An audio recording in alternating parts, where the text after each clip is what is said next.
નમસ્કાર વિદ્યાર્થી મિત્રો, જય સ્વામિનારાયણ। આજે આપણે 12th કોમર્સ ગુજરાતી મીડિયમમાં આપણે જે ચેપ્ટર ચાલી રહ્યું હતું એટલે કે ચોથું ચેપ્ટર બેન્કિંગ અને નાણાકીય નીતિઓ, તો જેની અંદર હવે આપણે નાણાકીય નીતિ વિશે વિસ્તૃતમાં ચર્ચા કરવાની છે। આપણને એક એવો પ્રશ્ન થશે કે નાણાકીય નીતિ એટલે શું? તો નાણાકીય નીતિનું જે કામ છે કે જે અર્થતંત્રની અંદર જે બધી ઉથલપાથલ થતી હોય છે, જેમ કે આપણે જોઈ શકીએ છીએ કે આજના સમયની અંદર આ મહામારીના સમયની અંદર જેમ કે અત્યારે માર્કેટની અંદર મંદી છવાઈ ગઈ છે, એની સામે બીજી સિચ્યુએશન ઊભી થઈ છે ફુગાવો એટલે કે ભાવ વધારો। તો આ માર્કેટની અંદર આ એક સમસ્યા તરીકે આ એન્ટર થઈ છે। તો અર્થતંત્રની અંદર જ્યારે પણ આવી ઉથલપાથલ થાય છે ત્યારે આરબીઆઈ બેંક પોતાની નાણાકીય નીતિનો ઉપયોગ કરી અને માર્કેટને એક સ્ટેબલ કરવાનો પ્રયત્ન કરે છે। તો આપણે એ નાણાકીય નીતિઓ વિશે વિસ્તૃતમાં સમજવાનું છે કે નાણાકીય નીતિ જે છે ને એક જ જગ્યાએથી એટલે કે આરબીઆઈ એક ડિસિઝન લે અને જેનાથી આખું માર્કેટ શોર્ટ ટાઈમની અંદર પરિવર્તન થઈ જતું હોય છે। તો એ કેવી રીતે થતું હશે એ હું તમને વિસ્તૃતમાં સમજાવીશ। એટલે કે નાણાકીય નીતિ એક એક કરીને આપણે બધી જ સમજવાની છે। તો નાણાકીય નીતિના જે પણ સાધનો છે એ બે પ્રકારે સાધનો વહેંચવામાં આવે છે। એક તો આપણે જોઈશું કે નાણાકીય નીતિના પરિણાત્મક સાધનો અને બીજા નંબરમાં આવે છે ગુણાત્મક સાધનો। તો આપણે પહેલા શરૂઆત કરવાની છે પરિણાત્મક સાધનોથી શરૂઆત આપણે કરવાની છે। તો ચલો આપણે જોઈએ છીએ હવે પહેલું જ કે પરિણાત્મક સાધનોની અંદર ટૂંકમાં પહેલું આવશે એ એટલે કે બેંક રેટ। તો ચલો આપણે સમજી લઈએ બેંક રેટ કોને કહેવાય। તો બેંક રેટ એટલે તમારે બે બાબતો તમારે યાદ રાખવાની છે, એ તમને હું પહેલા સમજાવી રહ્યો છું, બરોબર છે। પહેલી એ બાબત છે કે આરબીઆઈ જે બધાની સર્વોચ્ચ બેંક કહેવામાં આવે છે, જે આપણે ચેપ્ટરની અંદર આગળ આપણે સમજી ગયા છીએ। અને બીજી આવશે વેપારી બેંકો। વેપારી બેંકો કોને કહેવાય? તો વેપારી બેંકો એટલે અત્યારે જે માર્કેટમાં આપણને જોવા મળે છે ને એ બધી વેપારી બેંકો કહેવાય। એ પછી એચડીએફસી હોય કે પછી એસબીઆઈ હોય કે બેંક ઓફ બરોડા હોય, કંઈ પણ હોય, બરોબર છે। એટલે કહેવાનો મતલબ કે માર્કેટમાં ઘણી બધી બેંકો જોવા મળે છે, એ બધી વેપારી બેંકો કહેવાય છે। તો એ બંને ઉપર આપણે બધું સમજવાનું છે। તો આપણે શરૂઆત કરવાના છીએ બેંક રેટ। બેંક રેટ કોને કહેવાય? તો બેંક રેટ એટલે જ્યારે વેપારી બેંકોને નાણાંની જરૂરિયાત પડે, જ્યારે વેપારી બેંકોને નાણાંની જરૂરિયાત પડે ત્યારે એ નાણાં કોને જોડેથી લેવાની? આરબીઆઈ જોડે નાણાં માંગે છે, મીન્સ લોન માંગે છે, બરોબર છે।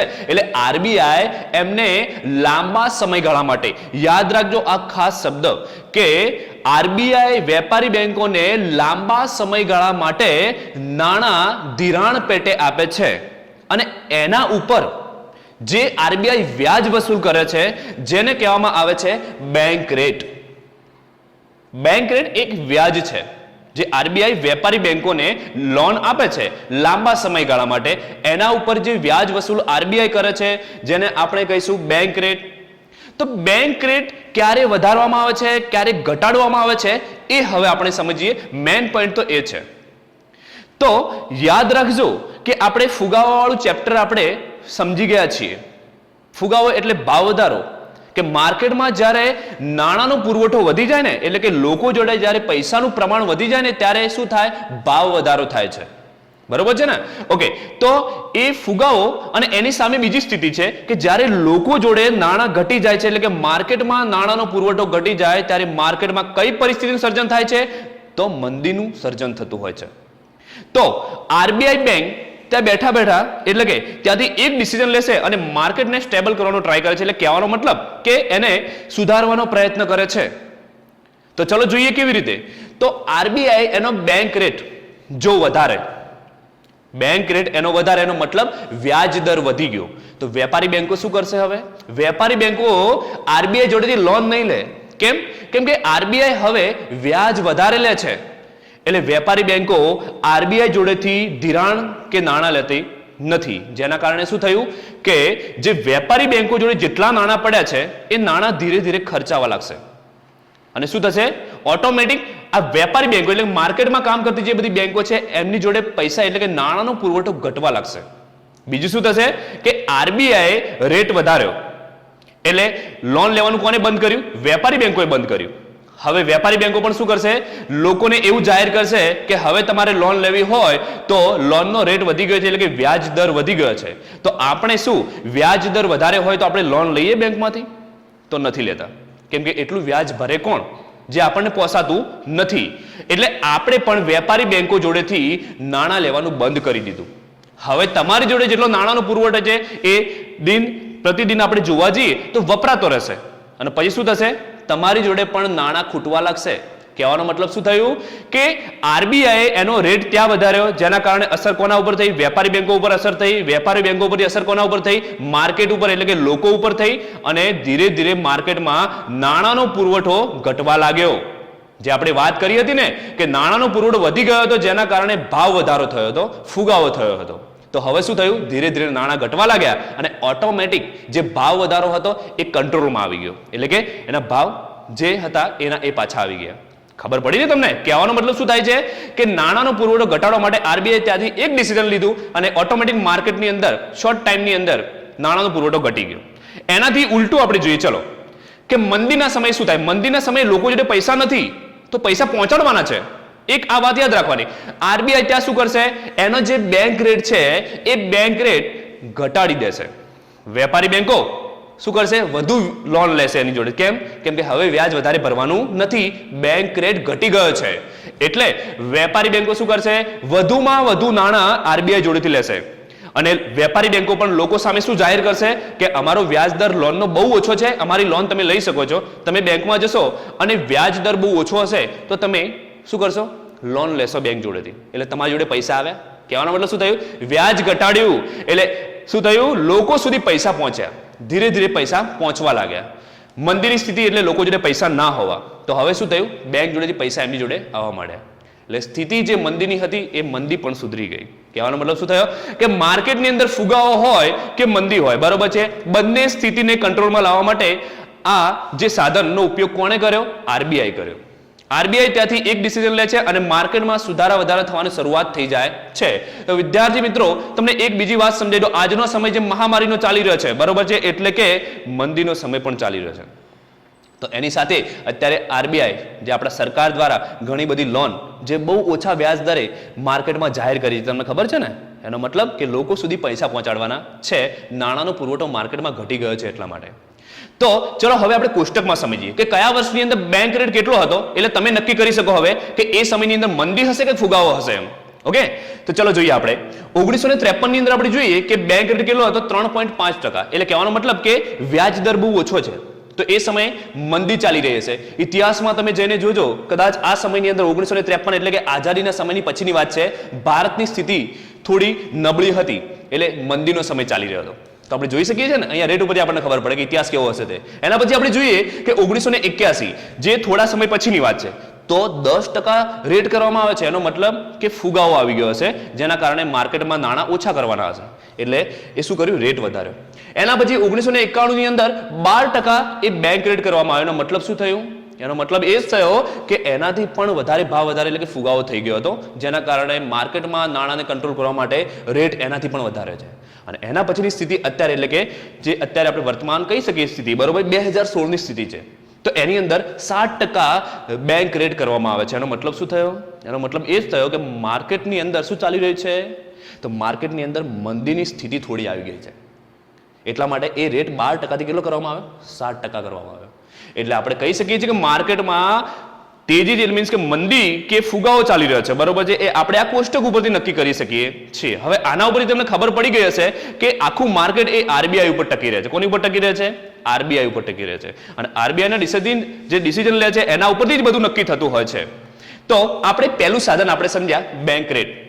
તો બેંક રેટ કોને કહેવાય એ તમારે તૈયાર કરવાનું રહેશે. બીજું આવે છે એના પછી બીજી નાણાકીય નીતિ, બરોબર છે, રેપો રેટ અને reverse repo rate. Repo rate કોને કહેવાય અને રિવર્સ રેપો રેટ કોને કહેવાય?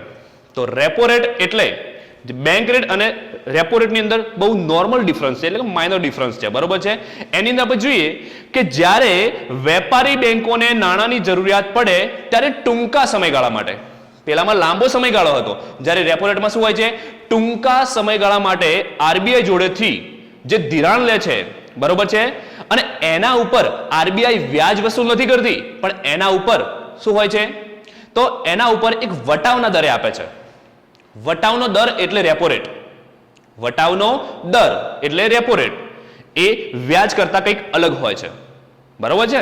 એટલે કહેવાનો મતલબ કે જ્યારે વેપારી બેંકોને નાણાંની જરૂરિયાત પડે ત્યારે આરબીઆઈ જોડેથી ટૂંકા સમયગાળા માટે એટલે કે 1, 7 અને 15 દિવસ માટે નાણાં ધિરાણ પેટે લે છે.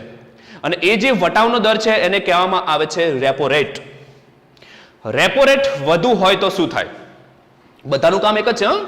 રેપો રેટ વધુ હોય તો શું થાય? વેપારી બેંકો શું કરશે? આરબીઆઈ જોડેથી ધિરાણ લેતી નથી. બરોબર છે, કેમ કે એ રેપો રેટ વધુ કપાવવો પડે છે, કહેવાનો મતલબ કે વધુ ચૂકવવું પડે છે. એટલે વેપારી બેંકોને વધુ આશા રહેતી નથી આરબીઆઈ જોડેથી. બરોબર છે, એટલા માટે નાણાં ઓછા લે છે. તો ચલો રેપો રેટ આપણે જોઈએ. રિવર્સ રેપો રેટ કોને કહેવાય? રિવર્સ રેપો રેટ એટલે આરબીઆઈને નાણાંની જરૂરિયાત પડે. આ ખરેખર એક અચરજ પામવા જેવી વાત છે કે આરબીઆઈને નાણાંની જરૂરિયાત પડે. જે બધાની સર્વોચ્ચ બેંક કહેવામાં આવે છે એ બેંકને જ્યારે નાણાંની જરૂરિયાત પડે, બરોબર છે, ત્યારે એ કોની જોડેથી પૈસા લે છે? વેપારી બેંકો જોડેથી પૈસા લે છે. રિવર્સ પૈસા આવે પાછા. બરોબર છે. જ્યારે આરબીઆઈને નાણાંની જરૂરિયાત હોય છે ત્યારે વેપારી બેંકોને એવું જાહેર કરે છે, બરોબર છે, કે મારે નાણાંની જરૂરિયાત છે, મારે ધિરાણ લેવું છે તમારી જોડેથી. એટલે વેપારી બેંકો બહુ વધારે ખુશ થઈ જાય છે. શું વાત છે? આપણો જે સર્વદાતા હતો એની આપણને સેવા કરવાનો એક તક મળી એવું કહેવાય. બરોબર છે. એટલે એ વેપારી બેંકો શું કરશે? વધુમાં વધુ નાણાં આરબીઆઈને આપી દેશે. વેપારી બેંકો આરબીઆઈની સામે એની જે કહેવાય ઇમેજ સારી બનાવવા માટે મોટા ભાગના બધા નાણાં આરબીઆઈને આપી દેશે. એટલે શું થયું? વેપારી બેંકો જોડે પૈસા ઘટી જાય છે. હવે આપણે જોઈએ કે ચલો અહીંયા કોષ્ટક આપેલું છે એના ઉપર નક્કી કરીએ આપણે કે તેજી અને મંદી કેવી રીતે નક્કી થાય છે તે. જાન્યુઆરી 2006 ની અંદર રેપો રેટ કેટલો હતો? તો 6.50% હતો. અને રિવર્સ રેપો રેટ કેટલો હતો? 5.50%. રેપો રેટ વધે છે કે ઘટે છે? જો રેપો રેટ વધે તો સમજી લેવાનું કે માર્કેટની અંદર શું ચાલી રહ્યું હતું? તો માર્કેટની અંદર ફુગાવો ચાલી રહ્યો હતો, જેના કારણે એ રેપો રેટ આરબીઆઈ વધારી દીધો છે. હવે વેપારી બેંકો જોડે પૈસા ઓછા જશે એટલે લોકોને પણ મોંઘી લોન મળશે. લોકો લોન લેવાનું બંધ કરે છે અને માર્કેટમાં ઓટોમેટિક નાણાંનો પુરવઠો ઘટી જાય છે. ફુગાવો હોય તો ફુગાવો કંટ્રોલમાં આવે છે. બરોબર છે. બીજો આપણે ટૂંકમાં જોઈએ છીએ માર્ચ 2010 ની અંદર રેપો રેટ કેટલો છે? 5% થઈ ગયો. તો એનો મતલબ શું થયો? કે માર્કેટમાં થોડી મંદીની સ્થિતિ આવી હશે, એટલે ટૂંકમાં માર્કેટમાં નાણાં વધુ જવા દેવાના હતા. એના પછી ઓગસ્ટ 2016, બરોબર છે, 6.50, એટલે કે પાછો થોડો ભાવ વધારો થઈ ગયો છે, થોડો ફુગાવો આવી ગયો છે. કહેવાનો મતલબ કે જ્યારે એનો રેટ વધે ત્યારે તમારે સમજી લેવાનું કે માર્કેટમાં ફુગાવો ચાલી રહ્યો છે, એટલે નાણાં વધુ જવા દેવાના નથી. અને જ્યારે રેટ એનો ઘટે ત્યારે તમારે સમજી લેવાનું કે માર્કેટની અંદર મંદીની થોડી સ્થિતિ આવી હતી. બરોબર છે. એ પર્સન્ટેજ ઉપરથી આપણે એનો ટૂંકમાં સ્થિતિ જાણી શકીએ છીએ. રિવર્સ રેપો રેટ, માર્કેટમાંથી નાણાં પાછા લેવાના છે. બરોબર છે. એટલે ક્યારે પાછા લેવાના હોય? જ્યારે ફુગાવો ચાલી રહ્યો હોય ત્યારે. તો જોઈએ છીએ આપણે કે રિવર્સ રેપો રેટ જે છે 5.50% છે. બરોબર છે. એટલે એના પછી 3.50% અને 6%. 5.50%, 3%, આનો બંને વચ્ચેનો ડિફરન્સ શું છે? તો પહેલા રિવર્સ રેપો રેટ વધુ છે એનો મતલબ કે એ સમયે શું ચાલી રહ્યું છે? ફુગાવો ચાલી રહ્યો છે. એટલે મોટા ભાગના નાણાં બધા જ આરબીઆઈ શું કરશે? વેપારી બેંકો જોડેથી પાછા ખેંચી લેશે. એટલે વેપારી બેંકો જોડે પૈસા વધશે નહીં, લોકોને આપવા માટેના પૈસા વધ્યા નહીં, લોકો જોડે ઓટોમેટિક પૈસા ખૂટી પડ્યા, બેંકોએ આપવાનું બંધ કર્યું. બરોબર છે. એટલે જે ફુગાવાની સ્થિતિ કંટ્રોલમાં આવી ગઈ. એટલે તમારે જ્યારે રિવર્સ રેપો રેટ જ્યારે વધારે હોય તમારે સમજી લેવાનું કે નાણાંનો પુરવઠો મોટા ભાગનો ક્યાં જશે? મોટા ભાગનો આરબીઆઈ જોડે આવી જશે. બરોબર છે. કહેવાનો મતલબ શું થાય છે કે રેપો રેટ અને રિવર્સ રેપો રેટનું કામ પણ બેંક રેટ જેવું જ છે, પણ બંને વચ્ચેનો ડિફરન્સ ખાલી એટલો જ છે કે આ છે લાંબા સમયગાળા માટે અને આ છે ટૂંકા સમયગાળા માટે. તો આપણે બે નાણાકીય નીતિ આપણે સમજ્યા. હવે એના જેવી જ કંઈક બીજી આવે છે, રેપો રેટ જેવી જ છે. બરોબર છે. પણ રેપો રેટ કરતા એનો વ્યાજ દર થોડો વધુ હોય છે, જેને કહેવામાં આવે છે કે કપરા સમયમાં સ્થિરતા લાવવાની જોગવાઈ, જેને કહેવામાં આવે છે માર્જિનલ સ્ટેન્ડિંગ ફેસિલિટી. હવે આ 2016 ની અંદર આનો રેટ કેટલો હતો? 7% હતો. બરોબર છે. એ જે 7%નો જે દર હતો એ રેપો રેટ કરતા કંઈક વધારે હોય છે. બસ બંને વચ્ચેનો ડિફરન્સ આટલો જ છે કે રેપો રેટ કરતા આનો રેટ વધારે રાખવામાં આવે છે. પણ એ કયા સંજોગોમાં? કે જ્યારે કપરો સમય આવે ને, જ્યારે માર્કેટનો બહુ વધારે કપરો સમય આવી જાય ત્યારે ટૂંકમાં એ માર્જિનલ સ્ટેન્ડિંગ ફેસિલિટીનો ઉપયોગ કરવામાં આવે છે. એના પછી પાછું ફરી આવે છે કે રોકડ અનામત પ્રમાણમાં ફેરફાર, જેને આપણે કહીએ છીએ CRR, કેશ રિવર્સ રેશિયો.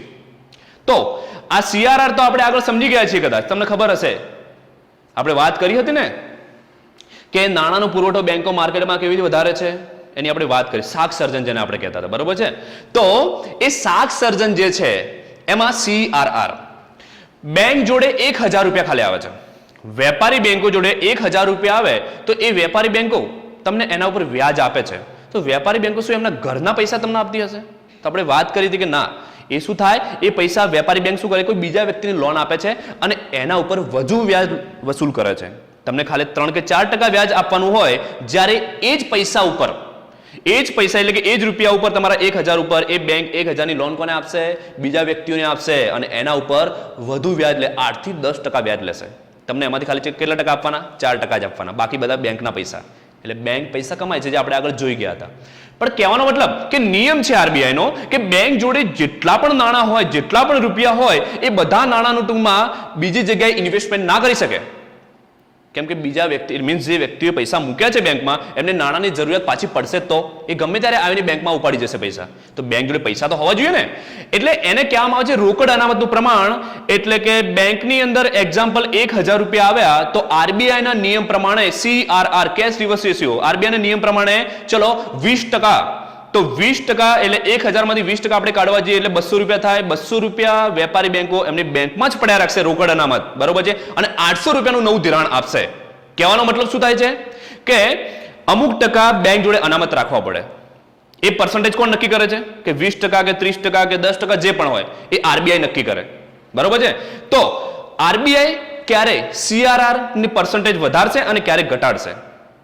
તો વિચાર કરો, જ્યારે RBI CRR, બરોબર છે, જ્યારે એના પર્સન્ટેજ 20 થી 30% કરી લેશે, એનો કહેવાનો મતલબ કે 1000 રૂપિયા બેંકમાં આવ્યા તો 300 રૂપિયા બેંકમાં રહેશે અને 700 રૂપિયાનું નવું ધિરાણ થશે, એટલે કે માર્કેટમાં પૈસા જશે. હવે મારે માર્કેટમાં પૈસા જતા મીન્સ પૈસા જે જાય છે એનો ફ્લો મારે ઓછો કરી દેવો છે. તો મારે શું કરવું પડશે? મીન્સ હું RBI ની અંદર બેઠો છું, બરોબર છે, તો હું શું કરીશ? તો હું CRR ના પર્સન્ટેજ વધારી દઈશ કે ચલો 50%, બરોબર છે. તો બધી જ બેંકો જે પણ વ્યક્તિને લોન આપશે, એટલે કે બેંક જોડે 1000 રૂપિયા આવશે તો એમાંથી 50%નું જ ધિરાણ કરી શકશે. એટલે કે 1000 રૂપિયામાંથી 500 રૂપિયાનું ધિરાણ થશે અને 500 રૂપિયા બેંક જોડે જ પડ્યા રહેશે. એટલે શું થયું? પહેલા 700 રૂપિયા બહાર જતા માર્કેટમાં, હવે કેટલા થઈ ગયા? હવે ખાલી 500 રૂપિયા જ જાય છે. એટલે માર્કેટમાં જે નાણાં પહોંચવાનો જે ફ્લો છે એ ઘટી ગયો. એટલે જો ફુગાવાનો સમય હોય તો પૈસા માર્કેટમાં જતા અટકાવવા પડે, તો ફુગાવો કંટ્રોલમાં આવે, બરોબર છે. અને મેં CRR જે છે એ CRR મેં ઘટાડી દીધો છે. એટલે કે માર્કેટમાં પૈસા વધુ પહોંચાડવાના છે, કેમ કે મંદીની સ્થિતિ ચાલી રહી છે. તો મંદીની સ્થિતિ ચાલી રહી હોય ત્યારે RBI શું કરશે? એનો જે CRR છે, બરોબર, એ CRR ઘટાડી દે છે. જે આપણે 30% રાખ્યો હતો ને કે પછી 50% રાખ્યો હતો, એનાથી ટૂંકમાં 10% કરી દે છે. 10% એટલે 10% એટલે 1000 રૂપિયા બેંકની જોડે આવ્યા હોય તો એ 1000 રૂપિયામાંથી 100 રૂપિયા 10% લેખે બેંક એની જોડે રાખશે, બાકી 900 રૂપિયાનું નવું ધિરાણ કરશે. એટલે કે માર્કેટમાં એ પૈસા પહોંચાડશે. એટલે શું થયું? માર્કેટમાં વધુ પૈસા ગયા. મંદીની સ્થિતિ હોય તો જેમ જેમ પૈસાનો ફ્લો વધી જાય માર્કેટમાં, એમ મંદી કંટ્રોલમાં આવી જાય છે. કહેવાનો મતલબ શું થાય છે કે બધાનું કામ એક જ છે કે મંદી અને ફુગાવો. ફુગાવાના સમયે CRR વધારવામાં આવે છે અને મંદીના સમયે CRR ઘટાડવામાં આવે છે. અને RBI આ રીતે માર્કેટને કંટ્રોલમાં કરે છે, બરોબર છે. માર્કેટમાં ફુગાવો હોય કે મંદી એ કંટ્રોલમાં કરે છે. એના પછીની ટૂંકમાં આપણે વાત કરીએ કે અહીંયા લખેલું છે કે CRR અલગ અલગ થાપણો ઉપર અલગ અલગ પર્સન્ટેજ રાખવામાં આવે છે, બરોબર છે. તો ચાલુ ખાતાની થાપણોના 5% અને લાંબા ગાળાની થાપણોના 2%. અને કુલ થાપણોને જે કહેવામાં આવે છે કે 1962 ની અંદર 3 થી 15% વચ્ચે CRR રાખવાનું નક્કી કરવામાં આવ્યું હતું, જે RBI રજૂ કર્યું હતું, બરોબર છે. તો એના પછી આપણે જોવા જઈએ છીએ, હવે આપણે CRR સમજી ગયા. હવે એના પછી જે નાણાકીય નીતિ આવે છે E, એટલે કે કાયદા માન્ય પ્રવાહિતાનું પ્રમાણ, જેને કહેવામાં આવે છે SLR. તો કાયદા માન્ય પ્રવાહિતાનું જે પ્રમાણ છે, બરોબર છે, એ પણ બેંક જોડે હોય છે. કહેવાનો મતલબ કે આ જે બેંક જોડે જેટલા બી રૂપિયા હોય, મીન્સ કે બેંક જોડે 1000 રૂપિયા આવે છે તો એમાંથી જે કહેવામાં આવે છે કે એમાંથી 25%, કેટલા? 1000 રૂપિયામાંથી 25% જેટલું જે મૂલ્ય જે છે એ મૂલ્ય નકદ એટલે કેશ, બીજું સોનું અને સરકારી જામીનગીરીની અંદર ટૂંકમાં એ રોકી રાખવામાં આવે છે. અને બાકીના પૈસા જે વધે છે 25% એટલે ટૂંકમાં જે 750 રૂપિયા 1000 માંથી વધ્યા એનું નવું ધિરાણ થાય છે. કહેવાનો મતલબ શું થાય છે? ચલો આના લીધે પણ ટૂંકમાં આપણે માર્કેટની અંદર ફુગાવો અને મંદી કંટ્રોલમાં આપણે લાવીએ, બરાબર. તો જે 25% જેટલું મૂલ્ય, તો કાયદા માન્ય પ્રવાહિતાનું પ્રમાણ, તો એની અંદર નકદ, સોનું અને સરકારી જામીનગીરીમાં રોકવામાં આવે છે. હવે આ ત્રણની અંદર 25% લીધે ટૂંકમાં 50% કરી દેવામાં આવે તો બેંકની જોડે જેટલા રૂપિયા આવે, બરોબર છે, એમાંથી 50% રૂપિયા આ ત્રણની અંદર ઇન્વેસ્ટ થઈ જાય અને બાકીના 50%નું માર્કેટમાં નવું ધિરાણ થાય. એટલે કે જ્યારે આ કાયદા માન્ય પ્રવાહ એટલે કે SLR ના પર્સન્ટેજ જ્યારે વધારવામાં આવે છે ત્યારે માર્કેટમાં નાણું ઓછું પહોંચે છે. જ્યારે પર્સન્ટેજ ઘટાડવામાં આવે છે ત્યારે નાણું માર્કેટમાં વધુ પહોંચે છે. ફરી એનો એ જ પ્રશ્ન પાછો રિપીટ થયો કે માર્કેટમાં નાણું વધારે આપણે ક્યારે પહોંચાડવાનું છે? જ્યારે મંદીની સ્થિતિ હોય ત્યારે. તો એવા સમયે આરબીઆઈ જે આ SLR ના જે પર્સન્ટેજ છે એ જે મીન શું કરે છે? ઘટાડી દે છે. બરોબર છે, ઘટાડી દેશે. એટલે કે 10% કર્યા તો નકદ, સોનું અને સરકારી જામીનગીરીમાં 10%, 1000 રૂપિયા લખે એટલે કે 100 રૂપિયા એમાં રોકાઈ રહેશે અને બાકીના 900 રૂપિયાનું નવું ધિરાણ માર્કેટમાં થઈ જશે. એટલે શું થયું કે આના પર્સન્ટેજ ઘટે તો માર્કેટમાં રૂપિયા વધુ જાય, પણ જ્યારે ફુગાવાનો સમય હોય ત્યારે શું કરવાનું? જ્યારે ફુગાવાનો સમય ત્યારે આપણે નાણું જતું માર્કેટમાં રોકવાનું છે. તો ત્યારે આ આરબીઆઈ શું કરશે? એ SLR ના પર્સન્ટેજ વધારી દેશે, 25%, 30% કે 40% કરી દેશે. એટલે મોટાભાગનું નાણું આની અંદર ઇન્વેસ્ટ થઈ જશે, બેંક જોડે બીજા પૈસા બચશે નહીં જે લોકોને ધિરાણ આપી શકે. એટલે ઓટોમેટિક માર્કેટમાં પૈસા જતા બંધ થઈ ગયા. એટલે માર્કેટમાં ફુગાવાની સ્થિતિ હોય તો એ કંટ્રોલમાં આવી ગઈ. તો તમારે યાદ રાખવાનું કે મંદીનો સમય હોય તો પૈસા માર્કેટમાં વધુ પહોંચાડવાના છે અને ફુગાવાનો સમય એટલે લોકો જોડે પૈસા વધુ છે એટલે ભાવ વધારો થઈ ગયો છે એટલે લોકો જોડે પૈસા ખેંચવાના છે કે પછી એમની જોડે પૈસા ખાલી કરાવવાના છે. તો એ પણ આ કાયદા માન્ય પ્રવાહિતાનું જે પ્રમાણ એટલે કે SLR છે, બરોબર છે, તો એના દ્વારા કરી શકાય છે.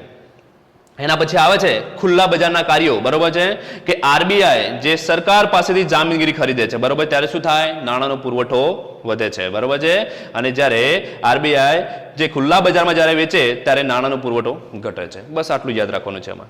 એના પછી તમારે યાદ રાખવાનું છે એક નવો પ્રશ્ન, જેમ કે મહત્વની નાણાકીય નીતિ આપણે સમજી ગયા બધા, બરોબર છે. હવે આપણે વાત કરવાની છે આરબીઆઈનું મહત્વનું કામ. જે આરબીઆઈનું મહત્વનું કામ શું છે? તો એને કહેવામાં આવે છે સ્ટરીલાઇઝેશન. સ્ટરીલાઇઝેશન કોને કહેવાય?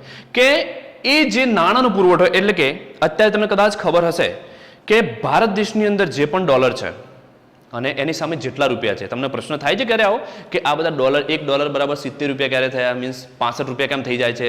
70 રૂપિયા કે પછી વધઘટ થતી હોય છે. તો આવું કેમ થાય તમને ખબર છે? એ આપણને કોઈને ખબર નથી. જ્યારે આ ભાવ વધઘટ થાય છે આપણને ખબર હોય છે કે આજના દિવસનો $1 70 રૂપિયા ભાવ છે કે પછી 75 રૂપિયા ભાવ હોય, જે પણ હોય, બરાબર, એ આપણને ખબર હોય છે. પણ એ વધે છે કેવી રીતે, ઘટે છે કેવી રીતે, એ કદાચ આપણને કોઈને ખબર નથી. તો એ પણ હું તમને સમજાવી દઉં કે એ કેવું હોય છે. નોર્મલ એક્ઝામ્પલ આપું છું તમને કે ભારત દેશ જોડે જેટલા રૂપિયા છે ને, મીન્સ ઇન્ડિયન કરન્સી, તો ભારત જોડે જેટલા રૂપિયા છે એટલા ને એટલા એની સામે ડોલર હોવા જોઈએ. મીન્સ ઇક્વલ થાય ને જ્યારે, બરોબર છે, ત્યારે $1 બરાબર $1 કહેવાય. એનો મતલબ શું થયો કે ભારત જોડે જેટલા રૂપિયા છે એટલા ડોલર છે નહીં. તો શું કરવું પડશે? હવે ડોલર કમાઈને લાવવા પડશે. ડોલર કમાઈને લાવીશું તો રૂપિયાનું મૂલ્ય વધશે, બરોબર છે, પણ હવે જે આપણી જોડે ડોલર છે એના એ ડોલર ટૂંકમાં આપણે ખર્ચી નાખીશું તો રૂપિયાનું મૂલ્ય તો દિવસે ને દિવસે ઘટતું જશે. તો પછી એવા દિવસો ના આવે કે ટૂંકમાં $1 બરાબર ટૂંકમાં 100 રૂપિયા કે 200 રૂપિયા થઈ જાય તો આપણે બહુ નીચે આવી જઈશું. ભારતનું જે ટૂંકમાં જે કહેવાય ને, જે આરબીઆઈની જે સિચ્યુએશન બહુ અઘરી બનતી જશે.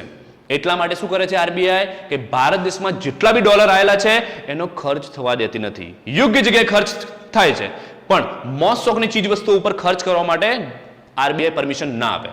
એટલા માટે તમે કદાચ ફોરેનથી આવતા હશો ને, તો ફોરેનની અંદર ટૂંકમાં તમારી બેગ ચેક કરવામાં આવે, ખબર છે તમને બધાને? તો એની અંદર મોબાઈલ ફોન હોય કે XYZ ચીજ વસ્તુ જે પણ અંદર હોય, જો એ કહેવાનો મતલબ કે ટેક્સ વગરની હોય તો એ એરપોર્ટ ઉપર તમારી વસ્તુ જપ્ત કરવામાં આવે છે. એનો મતલબ કે આરબીઆઈ તમને પરમિશન આપી નથી, તમે ડોલરનો ખર્ચ કર્યો કેવી રીતે? બસ આ જ છે.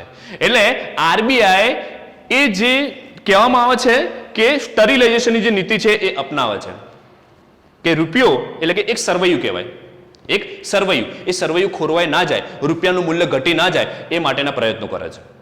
તો વિદ્યાર્થી મિત્રો, કહેવાનો મતલબ શું થાય છે કે આરબીઆઈનું કામ આ પણ છે. હવે એના પછી મેં તમને હવે નવો એક ટોપિક સમજાવવા જઈ રહ્યો છું, બરોબર છે. તો આપણે વાત કરી કે નાણાકીય નીતિ, અને નાણાકીય નીતિની અંદર આપણે પરિણાત્મક સાધનો બધા જોઈ ગયા જે આરબીઆઈ એનો ઉપયોગ કરી અને માર્કેટ ઉપર શું અસર પહોંચાડે છે એના વિશે આપણે સમજી ગયા. અને હવે એના પછી આવે છે બીજું એટલે કે ગુણાત્મક સાધનો. તો ગુણાત્મક સાધનોની અંદર પણ તમને બેંક વિશે થોડી માહિતી આપું કે પહેલા છે સલામતીની જરૂરિયાત. તમને ક્યારે એવો પ્રશ્ન થયો કે બેંકની અંદર આપણે જઈએ છીએ, આપણે લોન લેવી હોય, અરે બેંક તમારી જોડે શું માંગે છે? બેંક તમારી જોડે ઘણા બધા ડોક્યુમેન્ટ્સ માંગે, તમને ખબર છે, જેને કહેવામાં આવે છે જામીનગીરી કહેવામાં આવે. શું કહેવામાં આવે છે? જામીનગીરી કહેવામાં આવે છે. તમને એવો ક્યારે પ્રશ્ન થયો કે બેંકે ટૂંકમાં અમારે હોમ લોનની અંદર ટૂંકમાં 30 લાખની લોન પાસ કરી છે કે 40 લાખની લોન પાસ કરી, 50 લાખની લોન પાસ કરી છે, એ આપણને પૈસા આપે છે, શું આપણે પૈસા ના ભરીએ તો ના ચાલે? બેંક આપણને શું કરવાની હતી? પણ એટલું યાદ રાખજો, બેંક આપણા કરતા 100 ગણી હોશિયાર છે. તમારે જ્યારે લોન પાસ કરાવી ત્યારે એની સામે કોઈ XYZ પ્રકારની ચીજ વસ્તુ હોવી જોઈએ. જેમ કે તમારે લોન કઈ લેવી છે? Home loan. તો હોમ લોન એટલે કે ઘર, એ જ્યાં સુધી લોન પૂરી ના થાય ત્યાં સુધી એ અડધું ઘર બેંકનું કહેવાય. એ કદાચ તમને ખબર નહીં હોય, બરોબર છે? એટલે કે તમે હોમ લોન મીન્સ મંજૂર કરાવી છે તમારે, બરોબર છે? તો ઘર તમારું 50 લાખનું હોય તો એમાંથી તમારે જે એ ઘરના ડોક્યુમેન્ટ્સ બેંક લઈ લે છે. જે ડોક્યુમેન્ટ્સ માંગે ને એ બેંક લે છે. તમને ખબર નથી હોતી, બેંક તમને મોટા જે કહેવાય કે ઘણા બધા પેજ ઉપર તમને સહી કરાવે છે. તમને ખબર છે ક્યારે વાંચ્યું? કોઈ વાંચતું નથી ક્યારે. એમાં બસ એ નિયમો લખેલા હોય છે કે જો તમે લોન પૂરી નહીં ભરો તો તમારું ઘર જપ્ત કરશે બેંક, બરોબર છે? એટલે બેંક ગાંડી નથી કે તમે લોન લઈને ભાગી જશો. ભાગી જશો કોઈ પ્રોબ્લેમ નથી, બરોબર? બેંક તમારું આખું ઘર જપ્ત કરી લેશે, એને કોઈ નુકસાન નથી, એ વેચી નાખશે, જે ઓક્શનની અંદર મૂકી દેશે, બરોબર છે? અને એમાંથી પૈસા પાછા તમારા મેળવી લેશે. એટલે બેંક પોતાની સલામતી રાખે છે. તમને એવું હશે કે બેંક વાળા સારી રીતે આપણને બોલાવે છે, પણ બેંક એની સેફટી તો રાખે જ છે, બરોબર છે? કે તમારે જે લોન લેવી હોય એના માટે એ મહત્વના ડોક્યુમેન્ટ તમારી જોડેથી એ બેંક લે છે, જેનાથી તમારે લોન પૂરી કરવી જ પડે. એટલે બેંક પોતાની સલામતીની જરૂરિયાત રાખે છે, બરોબર છે? એના પછી આવે છે માર્જિનની જરૂરિયાત. એવો તમને પ્રશ્ન થયો કે અમે આટલા એટલે કે મીન્સ આટલા રૂપિયાની લોન મૂકી છે ત્યારે એમાંથી આટલા રૂપિયાની મંજૂર થઈ, આવું પણ તમે સાંભળ્યું હશે. એક્ઝામ્પલ, તમારું ઘર 50 લાખનું છે અને 50 લાખની લોન એટલે 100% લોન કહેવાય, બરોબર છે? એટલે કે 50% લોન તમે મૂકી છે બેંકમાં, ત્યારે બેંક શું કરશે? એમાંથી બેંક 70 કે 80%, મેક્સિમમ 70 કે 80% તમારી લોન પાસ કરશે. એટલે કહેવાનો મતલબ કે 50 લાખની લોન તમે બેંકમાં મૂકી હોય તો બેંક એમાંથી તમને કદાચ 30 કે 35 લાખ રૂપિયાની લોન આપશે. કેમ એવું? માર્જિન રાખે છે. માર્જિન એટલે શું? તો માર્જિન એટલે સમજો, ઘર તમે અત્યારે લીધું છે 50 લાખનું છે, થોડો સમય જશે ઘરને ઘસારો બી પડશે, બરોબર છે? એટલે ડેપ્રિસિએશન જે છે ને ટૂંકમાં બાદ કરવું પડે, ડેપ્રિયાની બાદ કરવી પડે છે. હવે તમે બેંકમાં પૈસા ભરવાના નથી, ચલો હું એવું સમજી લઉં છું, બરોબર છે? ત્યારે બેંક શું કરશે? તમારું ઘર જપ્ત કરશે અને એ બેંક એ ઘર વેચી લેશે, વેચી નાખશે, ઓક્શનમાં મૂકશે, બરોબર છે? અને વેચી નાખી અને પછી એમાંથી પૈસા પાછા તમારા મેળવે છે. તો એ ઘરની અંદર ઘસારો લાગ્યો હોય કે કદાચ એ પ્રોપર્ટીના ભાવ ઘટી પણ ગયા હોય તો બેંકને નુકસાન ભોગવવું પડે ને. એટલા જ માટે બેંક માર્જિન રાખે છે કે 50 લાખનું ઘર હોય તો તમને 30 કે 35 લાખની લોન મંજૂર કરે છે. પૂરેપૂરી લોન મંજૂર થતી નથી, બરોબર છે? એટલે એ ઘસારો બાદ કરવા માટે ખાલી. એટલે આમાં પણ સમજી લેવું પડે તમારે કે બેંક પોતાની સેફટી બહુ રાખે છે, બરોબર છે? એના પછી છે ધિરાણની ટોચ મર્યાદા. તો યાદ રાખજો બધા કે આપણા અર્થતંત્રની અંદર 3 ક્ષેત્રો આવેલા છે અને બધા જ ક્ષેત્રોની અંદર જે પણ વ્યક્તિઓને લોનની જરૂરિયાત રહે છે, બરોબર છે, તો એની એક લિમિટ હોય છે. શું હોય છે? લિમિટ હોય છે. હવે તમે અત્યારે જાઓ લોન પાસ કરવા માટે, મીન્સ આપણે એક અત્યારે સામાન્ય માણસ છીએ, બરોબર છે, મધ્યમ વર્ગના છીએ, તો તમે બેંકની અંદર લોન લેવા માટે જે મેક્સિમમ તમને હોમ લોન મળે કે પછી થોડી પર્સનલ લોન મળે, એટલે એની એક લિમિટ હોય છે કે એટલા લાખ રૂપિયા સુધી બેંક તમારા ઉપર રિસ્ક લેવા માટે તૈયાર થશે, બરોબર છે. પણ ઉદ્યોગપતિઓ જાય તો એમને 50 કરોડ, 100 કરોડ, 1000 કરોડ, 2000 કરોડ કેમ આપવામાં આવે છે? કેમ કે બધી જગ્યાએ ધિરાણની ટોચ મર્યાદા નક્કી કરવામાં આવેલી હોય છે કે આ વ્યક્તિને આટલું ધિરાણ આપી શકાય, આ વ્યક્તિને આટલું ધિરાણ આપી શકાય. હવે આપણને ટૂંકમાં 50 કે 1000 કરોડની લોન આપી દીધી હોય તો આપણે ક્યારે એ લોન ભરવાના પાછી? એટલે બેંક બધાની લિમિટ્સ અલગ અલગ રાખે છે. એના પછીનો પોઈન્ટ આવે છે ભેદભાવયુક્ત વ્યાજનો દર. મેં તમને વાત કરી ને હમણાં કે અર્થતંત્રમાં 3 ક્ષેત્રો આવેલા છે: ખેતી ક્ષેત્ર, ઉદ્યોગ ક્ષેત્ર અને સેવા ક્ષેત્ર. ભારત દેશમાં ખેતી ક્ષેત્રનો વિકાસ બહુ જ નીચો છે. એટલા માટે સરકારે એવું જાહેર કર્યું છે કે ખેતી ક્ષેત્રનો વિકાસ વધારવો છે તો એના માટે આરબીઆઈ સાથે હાથ મિલાવે છે. અને આરબીઆઈ સાથે એવો હાથ મિલાવે છે કે ખેતી ક્ષેત્રનો વિકાસ કરવો છે તો જ ભારત દેશનો વિકાસ શક્ય થશે. એટલા માટે આરબીઆઈ એવું નક્કી કરે છે કે ખેતી ક્ષેત્રમાં ખેડૂતોને લોન બહુ ઓછા વ્યાજ દરે આપવી. ઉદ્યોગ ક્ષેત્રમાં ઉદ્યોગોનો વિકાસ કરવાનો છે. ઉદ્યોગોનો વિકાસ કરવાની જો નીતિ સરકારે અપનાવી હોય તો એનો વ્યાજ દર પણ ઓછો લે છે. જ્યારે સેવા ક્ષેત્રની અંદર જોડાયેલા જે વ્યક્તિઓ છે એમને લોન લેવી હોય તો એમને વધુ વ્યાજ ચૂકવવું પડતું હોય છે. કહેવાનો મતલબ શું થાય છે? ખેતી ક્ષેત્રમાં તમે રહેતા હો અને એમાં લોન તમે પાસ કરવા માટે જાઓ તો વ્યાજ દર ઓછો. ઉદ્યોગ ક્ષેત્રમાં ઉદ્યોગોની નીતિ હોય, મીન્સ ઉદ્યોગોનો વિકાસ કરવાનો છે એવી નીતિ હોય તો સરકાર તમારા પર વ્યાજ ઓછું લેશે. પણ જો તમે સેવા ક્ષેત્રમાં આવતા હોય તો બેંક તમારી જોડેથી વધુ વ્યાજ વસૂલ કરશે. તો આવું કેમ? તો એ સરકાર અને આરબીઆઈનો ક્વેશ્ચન છે, એટલે કે એમનો પ્રશ્ન છે. બરાબર છે કે જે ક્ષેત્રનો વિકાસ કરવાનો બાકી છે, જે ક્ષેત્રનો વિકાસ બહુ ઓછો છે, એ ક્ષેત્રમાં લોન જે વ્યક્તિને લેવી હોય ત્યાં એમનો વ્યાજ દર બહુ ઓછો હોય છે. અને જે ક્ષેત્રનો વિકાસ થઈ ચૂક્યો છે એટલે એનું જે વ્યાજ દર જે હોય છે એ જ રાખવામાં આવે છે. એટલે કહેવાનો મતલબ કે બધા ક્ષેત્રોમાં વ્યાજનો દર અલગ અલગ હોય છે. એટલે એને કહેવામાં આવે છે કે ભેદભાવયુક્ત વ્યાજનો દર. બરાબર છે. તો વિદ્યાર્થી મિત્રો, આપણે આજના લેક્ચરની અંદર શું સમજ્યા તે તમને સમજાવું. આપણું ચેપ્ટર અહીંયા એટલે કે ચોથું ચેપ્ટર અહીંયા કમ્પ્લીટ કરીએ છીએ આપણે. પણ આજની અંદર જે આજના ટોપિકની અંદર આપણે જે સમજ્યા છીએ એ ખરેખર જે કહી શકાય કે આરબીઆઈ નું મહત્વનું કામ છે. આ કદાચ તમે સમજ્યા હશો. બરોબર છે. અને મેં તમને સમજાવ્યું. પણ કહેવાનો મતલબ કે આ બધી બાબતો માર્કેટમાં બધા લોકોને ખબર હોતી નથી. હવે ન્યૂઝપેપરમાં કદાચ આવશે, ઘણીવાર તમે આ વાંચતા હોવ છો કે બેંકે રેપો રેટ કે રિવર્સ રેપો રેટ વધાર્યો છે, ઘટાડ્યો છે, બેંક રેટ છે. તો આ બધું આજના ટાઈમ સુધી ન્યૂઝપેપરમાં કઈ હેડલાઈન લખેલી હોય તો આપણે જવા દઈએ, કેમ કે આપણને ખબર પડે નહીં કે રેપો રેટ કોને કહેવાય, રિવર્સ રેપો રેટ કોને કહેવાય. પણ હવે તમે નક્કી કરી શકો છો કે રેપો રેટમાં ઘટાડો કરે છે એનો મતલબ શું હશે, કે પછી વધારો કરે એનો મતલબ શું હશે. બરોબર છે. વિદ્યાર્થી મિત્રો, આપણે જે પણ બધું સમજ્યા છીએ એ આખા દેશ માટેનું, એટલે કે આખા અર્થતંત્રમાં જે સુધારા વધારા થાય છે એ સુધારા વધારા વિશે ટૂંકમાં આપણને માહિતી મળી છે. જે પણ સમયની અંદર, જે પણ સંજોગોની અંદર સુધારા વધારા આરબીઆઈ બેંક કેવી રીતે કરતી હશે એના વિશે પણ આપણે માહિતી મેળવી લીધી. તો આ જે તમે માહિતી મેળવી છે એ કોઈ સામાન્ય માહિતી નથી, પણ અસામાન્ય માહિતી કહી શકાય. બરોબર છે. તો ભણનારા વ્યક્તિઓ પણ અસામાન્ય જ હશે. તો આપણે આજનો લેક્ચર અહીંયા પૂરો કરીએ છીએ. Thank you.